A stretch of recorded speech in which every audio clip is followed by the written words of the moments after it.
Bulacan. Na-stop ulit naman. Yan po sa Tatarian is San Ildefonso ata, pag di ako nagkamali. And then meron akong kasama dito, taga Baguio, Chicken Dang Dealer din kasama ko.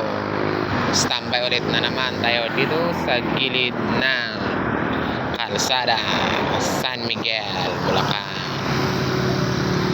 Standby tayo dito mga kamaster. Galahan tayo ulit tayo ng hapon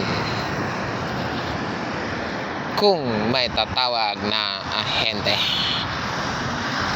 Kasabay natin ang isang taga Baguio, bagong unit, brand new 6UZ.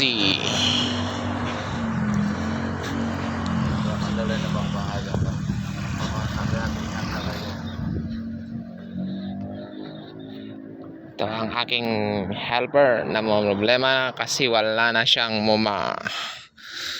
Ilang araw na siya dito sa San Miguel, Bulacan. Babaliw na, pati yung driver ko.